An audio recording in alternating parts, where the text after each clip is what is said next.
Hey everybody, and welcome to Binder Minder. And well, we've got another secret lair today. This time it's a little different. We have the Encyclopedia of Magic. This is a secret lair that just popped up this week. Actually, they shipped it out really quickly, and it was $200. And then they ended up having a deal where if you got two, it was $100 off. So it's $150 when you bought two, which worked out because my wife and I both wanted one of these.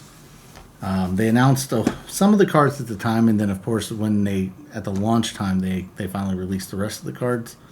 Basically, there's one card from every letter, and they kind of go through a little bit of the history of Magic as well. So there's kind of a range of cards.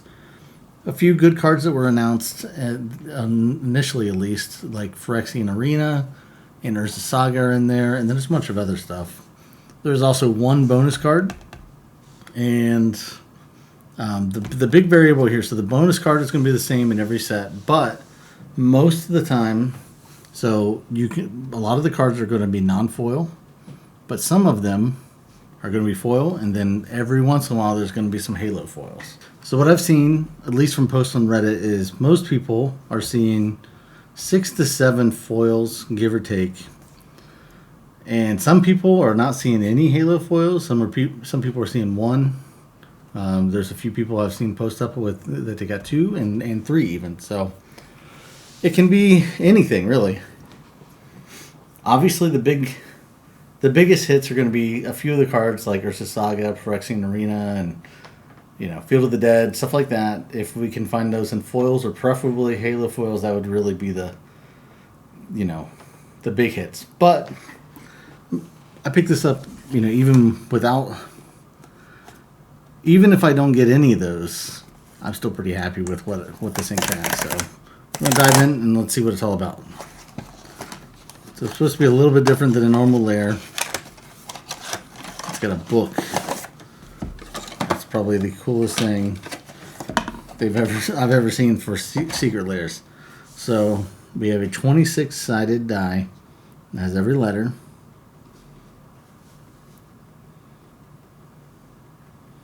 Pretty cool looking.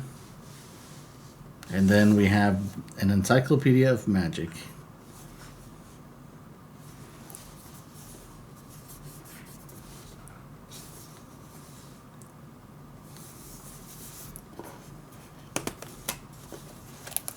And that opens up, nice little inside, and then each packet individually is wrapped by the letter. So I guess we'll just start right from the top. Start with A, and we'll go from there. So like I said, foils are good, halo foils are better. Either way, we get to see what this is all about, though.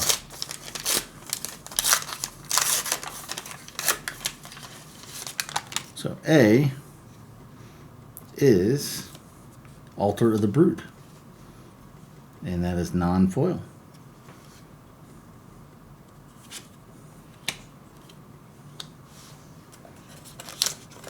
I'll make a stack of the non-foils. I might, if I get any halos and the regular foils, I'll probably lay those out. And we'll make a stack of all these cards as well. So for B,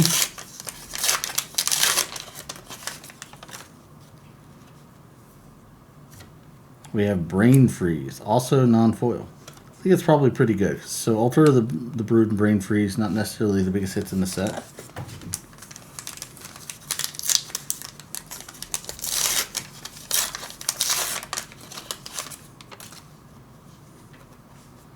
Okay, for C, Crop Rotation, also non-foil.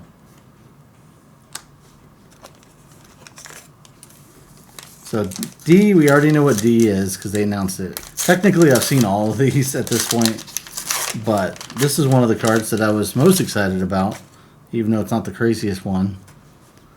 But Demonic Consultation. You guys have probably heard me talk about my black and white art deck, and well, black mana, black and white art, it's kind of perfect for it.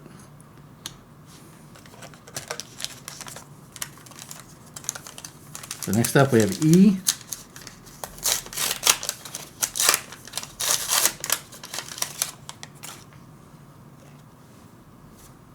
And we got Eerie Ultimatum. We did get a foil.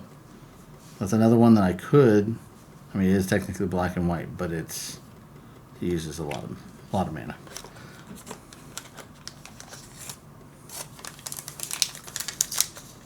Next is F.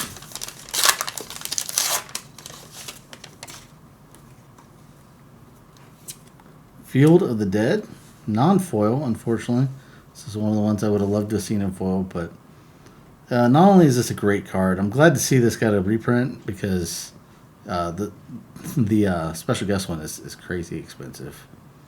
But I like this art as well, so I'm not complaining. All right, next up is G.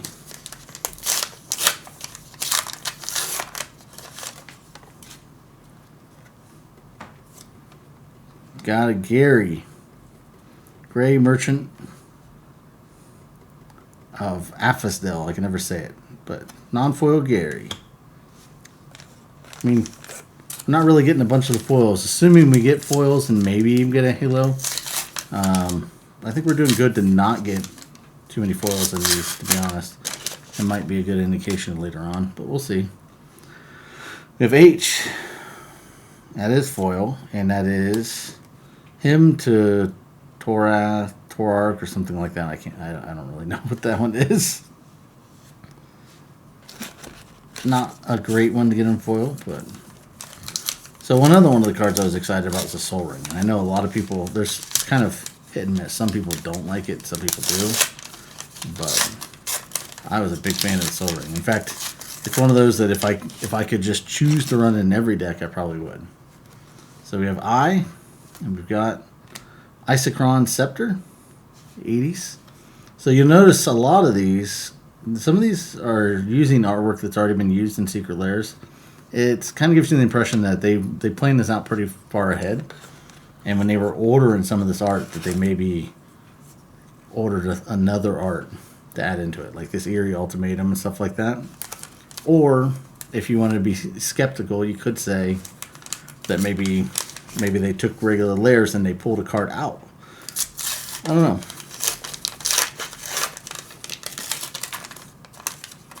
So next is J, right? You have J. We got a foil Junji, the Midnight Sky. It's a pretty cool looking card. Next up is K.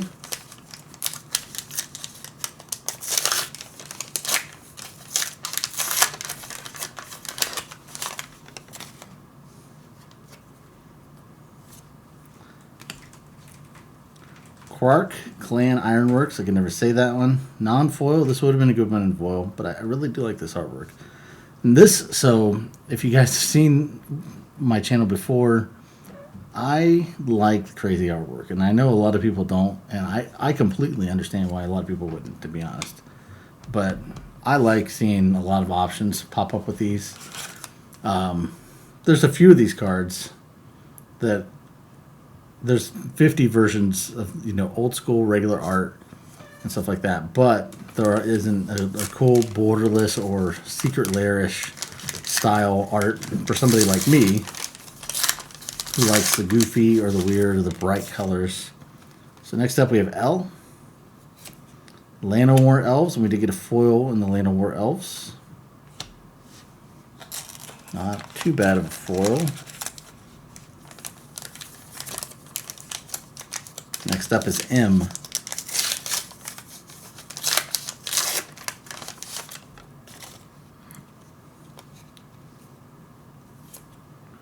This would have been a great one to get in foil. Myrel, Shield of Argiv. So this is another one of those, like I said, that's not actually gotten. So this was on Brothers War, and it did have a retro frame and then a regular frame, and I think an extended art as well. But it didn't have a borderless art at all. And this is honestly a pretty cool looking card too. Not only that, but it's a really good card, and it's worth quite a bit too. Next up is N. As in, have we gotten the Halo foil yet? No.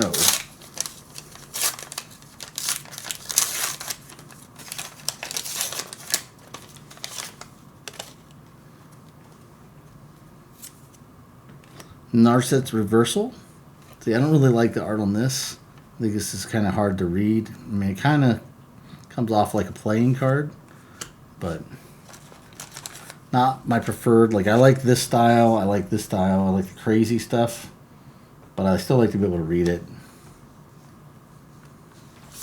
So we got 4 foils, which, I mean, it's quite a few at this point, but, you know, a couple, like Urza Saga, I'd love to get a foil. The Phyrexian Altar, the Soul Ring, those are all ones I'd love to see with foils as well. So, I mean, we still do have a little opportunity. So next we have Obanixilus, the Fallen, also great looking art. Non-foil. Like I said, this is one of the situations where, yeah, it's awesome you get a foil, but they look good without the foils too. So next up we have P.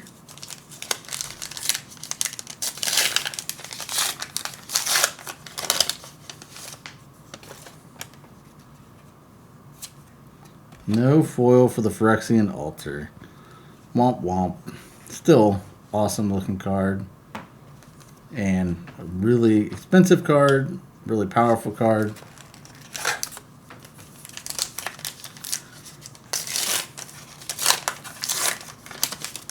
So we have Q, Questing Beast, and this is also great art. Running out of room here. Didn't mean to bump into you. So we got R. Funny because I've looked at these 100 times and I don't remember what some of these letters are until I see them again. So R, we got a foil, Retrofitter's Foundry. Good artifact card. Alright, so S, we know S is Soul Ring. The question is, man, this is really hard to get out.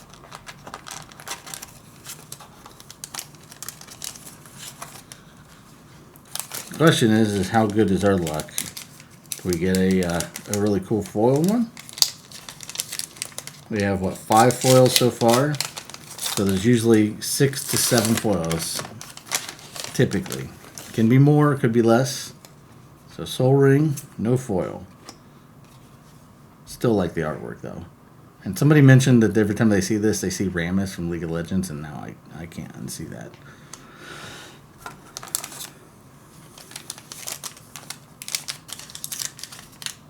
Next up is T.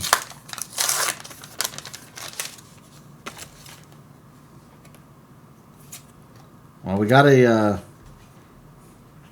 Halo foil, and we got Temple of the False God. And this is another card that I was going to point out. Not only does it have a great artwork, but Temple of the False God, it's printed in so many different precons. It's in almost every precon.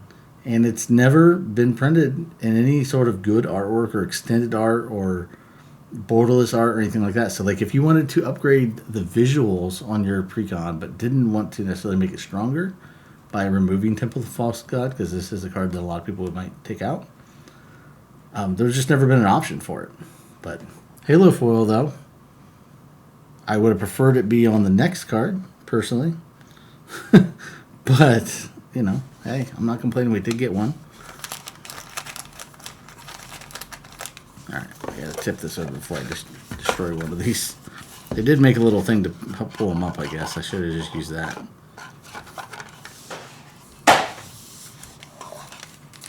Anyhow, well, we know what the U is going to be, right? But, did we get a foil? Probably not, right? With the odds kind of being against us here, but you never know. We did not. Still, this is another one that I think is going to be sought after for quite a while. So Urza Saga, again, printed tons of times. It's even got a white border version, right? The only special version of Urza Saga, though, is the championship one from this past year that's full art and has no text. And, I mean, it's a saga that has a lot of text. So it's not the kind of card that you want to have no text. I actually think this is, you know, some people think that championship one, there's no way this could be more than that. But I think that this might, you know, go beyond the championship one. I think that people want a different version of the card, but maybe still want to be able to read the stuff.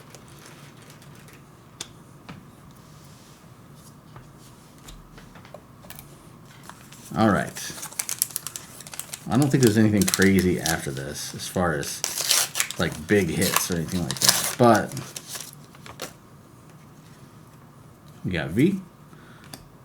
I really wish this was so Vesuva. There's a lot of people that thought this was going to be City of Brass. Was not. We have W.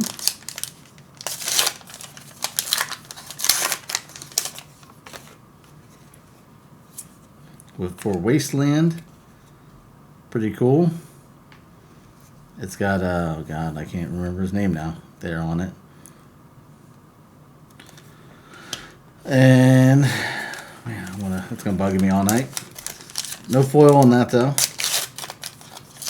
Still a good card. And again, I think that's another card that I don't think it's gotten any special. Well, no, it did have a special version in Fallout. Xantia, Sleeper Agent. We got Y.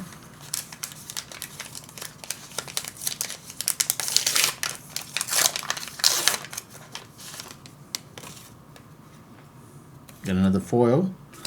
Zorak, the Desecrated. And then Z. We'll have to look to see if we got a bonus card. There's supposed to be a bonus card, so I just assumed it would be in this stack, but maybe not. Zozo, the Punisher. Cool looking art. Alright, so let's see. I'm going to guess it has something to do with this thing right here. Yep.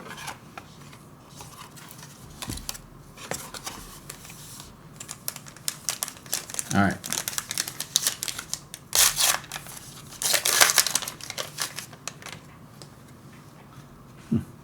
Question mark. And we got Almarel's Archive. Again, not the artwork that some people are going to like, but this is a lot like that previous Secret Lair. It matches the artwork on those. So some of those were two-sided though. But good card and some life gain decks and stuff. So not a bad one to get as well. Can't complain. And it is technically a foil. I don't know if these are all foils or not.